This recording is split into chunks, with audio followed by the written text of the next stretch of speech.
Hello there, it's a pleasure to be here at the Imperial War Museum, which for me has long possessed one of the greatest art collections of any British museum, but an art museum that over the decades has become a little bit lost from view as the museum has changed its focus more towards event-based history, the telling of the facts of war. But now I'm delighted to say they have created a new dedicated space for the great collections of art here.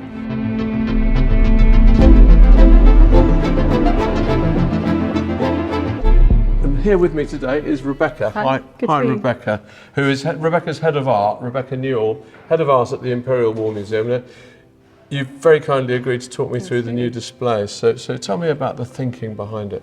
So I think we've had a long-held ambition to have, the visual media collections back on display.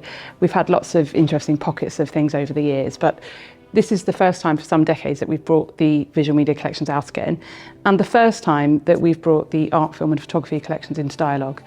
So that's a really interesting step for our audiences, trying to ask new questions, find new spaces for reflection through our collections. In a sense, I mean, I don't know how much you at home know about the origins of the Imperial War Museum, but it was founded essentially in the aftermath or almost at the end of the First World War. Absolutely. Perhaps in recognition of the fact that in some way this was a different war. This was a war that meant that remembering was necessary. So many had died.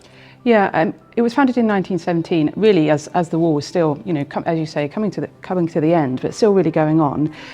And I think it was understood then that this was going to be, a transformative, momentous moment in human history that needed a dedicated space for people to come and pay their respects, remember their lost loved ones, and that actually it was a seismic, cultural moment too. Yeah.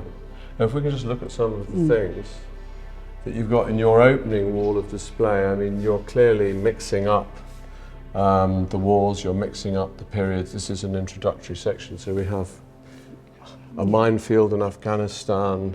Absolutely. Paul C. writes mound, so this kind of peopleless, strange, but more contemporary kind of landscape, and kind of trying to find some surprising moments for audiences too, ways into the collection, things they might not expect.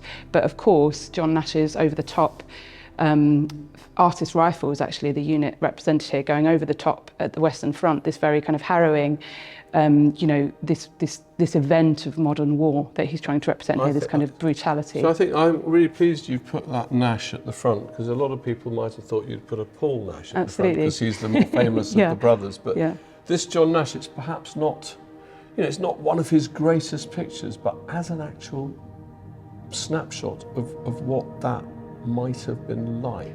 And when you read the poetry, it's just so chilling, because you can see the madness of it.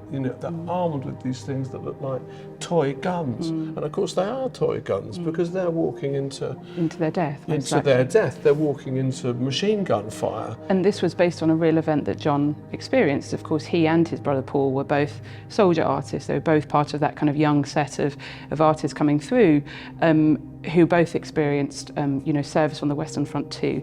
And he talked about his experience. Both he and Paul kind of were interviewed later. He was one of the only people to survive this event, and living with that for the rest of his life posed a real challenge. And I think this cropping is telling, because my understanding is that on this side where the painting ends and you don't see it are the men whose job it is to shoot anybody who turns back. Yeah. So they're not just, in the way that they're sort of trudging. Yeah, it's kind of humanoid, isn't it? It's kind of it's sort of this sense of driving forwards despite all of your better judgment. Yeah. And then, some perhaps again more unusual things, Sonia Boyce, but also this Evelyn Dunbar, which is a really interesting insight into the Second World War. And this Evelyn Dunbar, the only salaried female artist of the Second World War scheme. And she's really providing this really interesting kind of behind the scenes insight into, these spaces that other people wouldn't have ever kind of gone into. So, scenes of interior life, scenes of domestic life, scenes of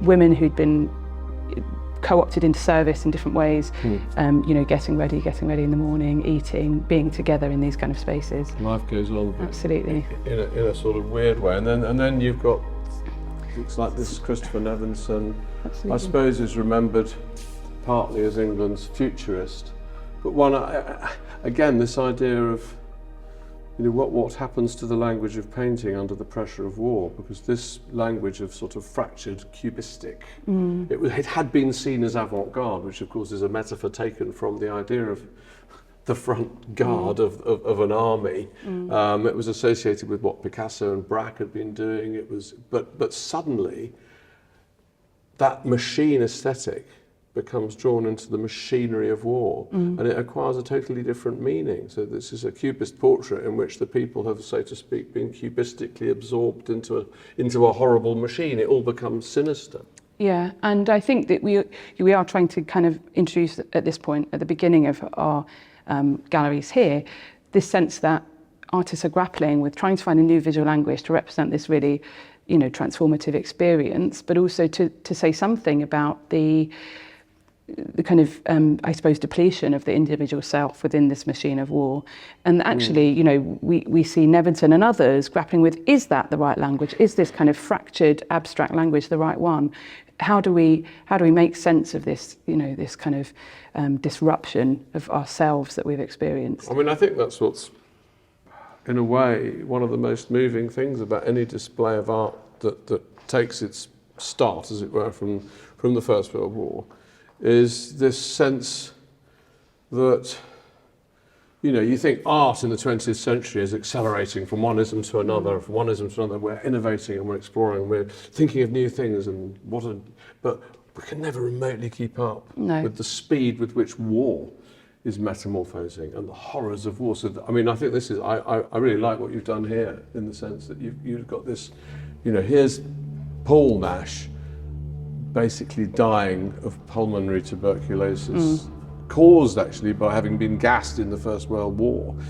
These are his last pictures, these last beautiful pictures, where he's trying, I think, in a way, to make something transcendental out of his visual experience of the Blitz, from living in the countryside, seeing it all at a distance. And yet this is what's going to happen 4 years later. Absolutely. You know, that's 1941, 1945, and it's almost as if he's predicted that mushroom cloud.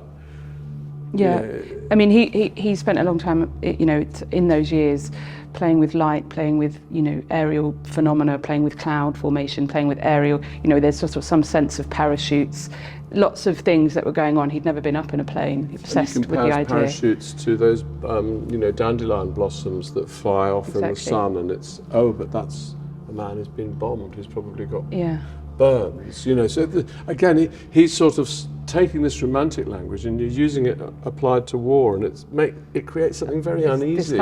Discomforting. And then, of course, you know, we're trying to say here, well, these images become the icons of our understanding, become the icons of conflict as we know it in a kind of later 20th century period. And that makes me think of what Andy Warhol's going to do, because he's going to make 1 million atom bombs, which of course is kind of the nightmare. And I think that's what we do have in the art collection here, that we have starting points. We have these starting points, and you can then go on to sort of think about how those very, you know, big moments then transform other artists' experience. This wonderful work by Ori Gerst is a really interesting work, I think, because it's really about post-conflict. It's about post-conflict societies and people kind of getting on with their lives. I've seen Ori Gerst's work. I've never seen this.